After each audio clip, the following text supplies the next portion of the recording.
Hello guys and welcome back to the channel. In this video, I'm going to show you how you can extend any video in Kling AI. So let's get started. So let's say you have generated a video in the video generation tab within Kling AI and you want to extend that. So it's pretty simple. Once your video has been generated, you can see I don't really have a video over here right now.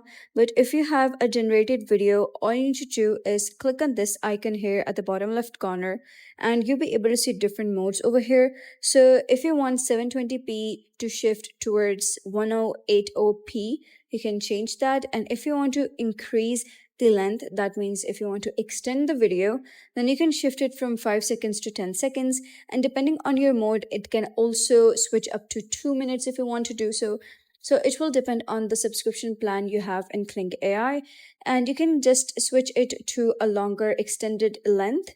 And you can also change the video ratio. You can also increase the number of outputs if you want to do so. And that is basically how you can extend any video in Kling AI. So if you found this guide helpful, please consider subscribing and leaving a like. It really helps me out, and I'll see you next time.